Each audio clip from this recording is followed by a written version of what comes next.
হযরত উমর রাদিয়াল্লাহু তাআলা আনহু রাত্রি বেলায় তিনি খোঁজ খবর নিতেন, তার মানে জনগণের খবর নিতেন কে কি অবস্থায় আছে। আল্লাহু আকবার। একজন মহিলা, বৃদ্ধা মহিলা তার মেয়েকে বলছে, তার বাড়িতে কিছু দুধ সংগ্রহ করছে, দুধ বিক্রি করবে বলে। সেই দুধটা জমা হয়ে আছে। এবার ওই বৃদ্ধা মহিলা তার আম্মা জান মেয়েকে বলছে, আম্মা, ওরে আমার মা, ওরে আমার বেটি, যে পরিমাণে দুধ আছে ওই দুধের মধ্যে কিছুটা পানি মিশিয়ে দে। কি বলছে ওর মা? যে পানি মিশিয়ে দে, তাহলে দুধটা বেশি হবে, দাম বেশি পাওয়া যাবে। আল্লাহু আকবার। মা আমার, বোনেরা আমার, যারা এইরকম ধরনের মাদ্রাসায়, মাহাদ মাদ্রাসায়, বানাত মাদ্রাসায়, বালিকা মাদ্রাসায় পড়ে লেখাপড়া করে, এই মাদ্রাসায় হাদিস কোরআন জানে, জানার পরে জীবনে কাজ করতে পারবে না, দুধে পানি মেশাতে পারবে না, এই মাহাদে পড়েনেওয়ালি মহিলা তার বেটি বলছে, আম্মা জান, এই তুমি কি কথা বললা, কেমন তুমি কথা বললা আম্মা জান, এটা তুমি ভুল কথা বলে দিলা, মানুষ জানতে পারবে না, কিন্তু আমার আল্লাহ, যিনি আল্লাহ সৃষ্টি করেছেন, সেই মহান আল্লাহ আমাদেরকে সব দেখতে পাচ্ছেন। পানি যদি মিশিয়ে দেওয়া হয় দুধে, ওই মহান আল্লাহ সব দেখতে পাচ্ছেন। এর হিসাব একদিন আমাকে আপনাকে দিতে হবে। আল্লাহ আমাকে আপনাকে ক্ষমা করবে না, ছাড়বে না। অতএব না পানিতে, দুধে পানি মেশানো সম্ভব নয়, যাবে না। আল্লাহু আকবার। হযরত উমর রাদিয়াল্লাহু আনহু সব কথাগুলি শুনলেন। হায়রে আল্লাহর পাক্কা সাচ্চা বান্দি, আল্লাহ ভীরতা, আল্লাহর ভয় কত আছে, ভয় কত আছে। হযরতে ওমর রাদিয়াল্লাহু তাআলা আনহু ওই বাড়ির সামনে গিয়ে কি করলেন, বাড়ির আঙিনার সামনে দাগ মেরে দিলেন, একটা চিনহার দিয়ে দিলেন, যাতে করে সকালবেলা এসে চিনতে পারা যায় বাড়িটা, একটা পরিচয়, দাগ দিয়ে দিলেন, দাগ টেনে দিলেন, দিয়ে বাড়ি চলে গেলেন। বাড়ি চলে যাওয়ার পরে তিনার ছেলের নাম হলো আসেম। ওই আসেমের সঙ্গে ওই সুন্দর চরিত্রবান মহিলা, ভালো মহিলা, আল্লাহ ভীরতা মহিলার সঙ্গে বিয়ে দেওয়ার জন্য বিয়ের প্রস্তাব নিয়ে হযরতে ওমর ওই বাড়িতে চলে আসলেন। এসে বাড়ির মালিককে, গার্জেন, অভিভাবককে বলছেন, ওরে অভিভাবক, আমি এসেছি, আমি ওমর, খলিফাতুল মুসলিমিন, মুসলমানদের খলিফা, এই মদিনার, সমস্ত মদিনার আমি একজন খলিফা, প্রতিনিধি। আমি আমার ছেলে আসেমের বিয়ে দিতে চাই। তোমার যে বাড়িতে মেয়েটা আছে, এই মেয়েটা আদর্শবান, শিক্ষিতা, জ্ঞানী গুণী, আল্লাহ ভীরতা তার ভিতরে আছে, আল্লাহর ভয় তার মধ্যে আছে, সে একজন পরেজগার মহিলা। সেই মহিলাকে আমি বৌমা করতে চাই, আমার ছেলের সঙ্গে বিয়ে দিতে চাই।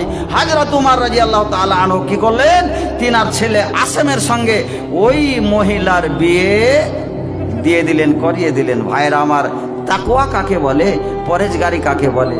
বেরাদান ইসলাম, আমার মাত্র আর আধা ঘন্টা সময় আছে। আর একটা হাদিস, বুখারী মুসলিমের আরেকটা হাদিস বলে আপনাকে আমি ইনশাআল্লাহ আমি কাজের দিকে এগিয়ে যাব। হাদিসটা আছে বুখারী মুসলিমে।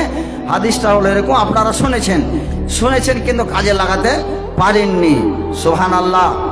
আল্লাহর ভয়ের দাম কত!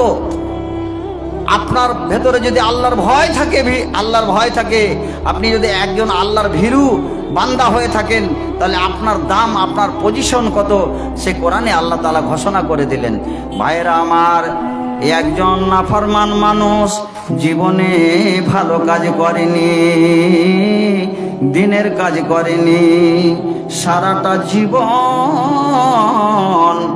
নাস্তিকের মতো কাটিয়েছে, মদ খেয়েছে, দারু খেয়েছে, আর যত রকমের জুয়া খেলা সব কিছু খেলেছে, রাহাজানি করেছে, জেনা করেছে, অপকর্ম করেছে, চুরি করেছে, ছিনতাই করেছে, ডাকাতি করেছে, সমস্ত অন্যায় কাজ করেছে, নেকি বলতে কিছু কাজ করেনি, নেকির কোনো কাজ করেনি।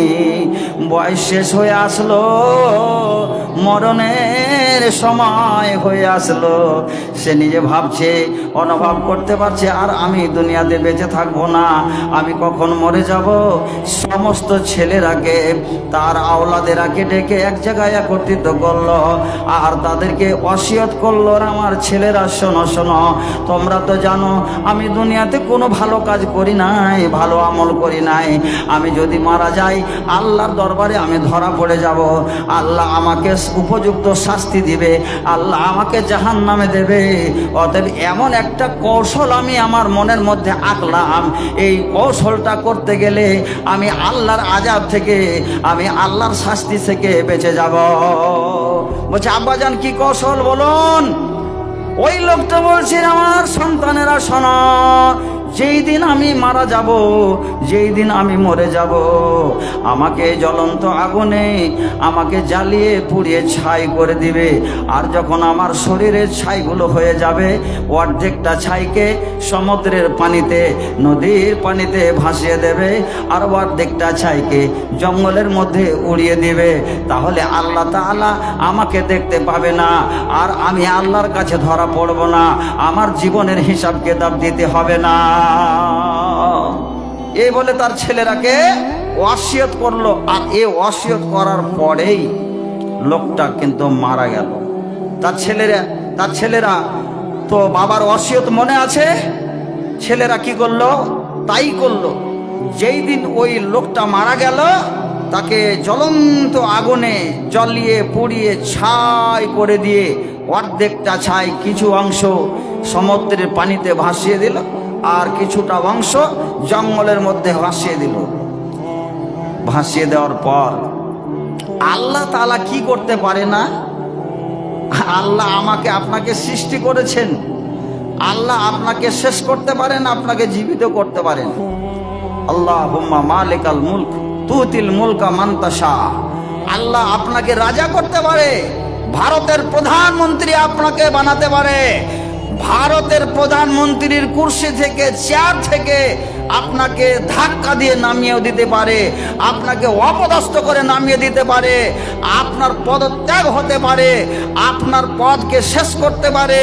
এটা আল্লাহর ক্ষমতা। আল্লাহুম্মা মালিকাল মুলকে তুতিল মুলকা মান তাশা। হে সারা বিশ্বের মালিক, তুমি তো যাকে চাও মালিকানা দাও, রাজা করো, বাদশাহ করো, মুখ্যমন্ত্রী বানাও, প্রধানমন্ত্রী বানাও, ক্যাশিয়ার বানাও, নাজেম বানাও, সেক্রেটারি বানাও, সভাপতি বানাও, সদস্য বানাও, সব কিছু তুমি করতে পারো। আবার কাউকে অপদস্থ করে সেই পোস্ট থেকে, সেই পদ থেকে তাকে নামিয়ে দিতে পারো, এটাই তোমার কাজ। আল্লাহুম্মা মালিকাল মুলকি ওয়া তুতিল মুলক, আল্লাহুম্মা মালিকাল মুলকি তুতিল মুলকা মান তাশা ওয়া তানজিউল মুলকা মিম্মান তাশা ওয়া তুইজ্জু মান তাশা। যাকে চাও ইজ্জত দাও, যাকে চাও তার ইজ্জতকে কেড়ে নিতে পারো। অত ইজ্জু মান তাশা ওয়া তুযিল্লু মান তাশা বিয়াদিকাল খায়র। তোমার হাতে সবকিছু ভালো আর মন্দ হইতে। ওয়া হুয়া আলা কুল্লি শাইইন কাদির। এটা আল্লাহ বলছেন। ভাইরা আমার, এইবার আল্লাহ বলছেন ফেরেশতারাকে, ফেরেশতারা যাও সমুদ্রের মধ্যে যতগুলি তার ছাই আছে সেই ছাইগুলিকে এক জায়গায় একত্রিত করো, আর জঙ্গলের মধ্যে যতগুলো ছাই আছে জমা করো।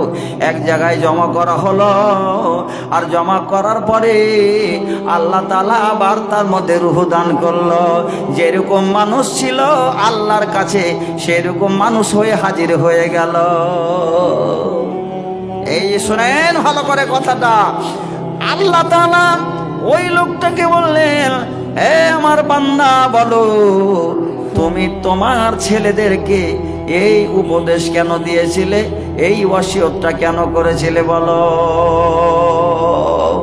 তখন সেই লোকটা বলছে, ইয়া রব্বে মিন খাশিয়াতিকা, ইয়া রব্বে মিন খাশিয়াতিকা, ইয়া রব্বে মিন খাশিয়াতিকা। ওগো আল্লাহ, এই কাজটা আমি করেছি মাত্র শুধুমাত্র তোমার ভয়ে। যদি জীবিত হয়ে তোমার কাছে যেতে হয়, তোমার সামনে যদি আমাকে দাঁড় হতে হয়, সারা জীবনের হিসাব দিতে হবে। আমি তো সারা জীবনের হিসাব দিতে পারবো না, জীবনে কোনো ভালো কাজ করে নাই, ভালো আমল করে নাই। অতএব তোমার কাছে যদি আমি ধরা খাই তাহলে সারা জীবনের হিসাব তো আমি দিতে পারবো না, আমাকে জাহান্নামের আগুনে পুড়তে হবে। তাই আমি তোমার ভয়ে এই কাজ আমার ছেলেরাকে বলেছিলাম, তাই আমাকে জ্বালিয়ে পুড়িয়ে ছাই করে কিছু জঙ্গলে আর কিছু পানিতে ভাসিয়ে দিয়েছে। আল্লাহু আকবার। আল্লাহর দয়া কত, সুবহানাল্লাহ। আল্লাহর দয়া আমরা নিতে পারি না। আল্লাহ বলছেন, কুল ইয়া ইবাদিয়াল্লাযীনা আসরাফু আলা আনফুসিহিম লা তাকনাতু মির রাহমাতিল্লাহ ইন্নাল্লাহা ইয়াগফিরুদ দুনুবা জামিআ।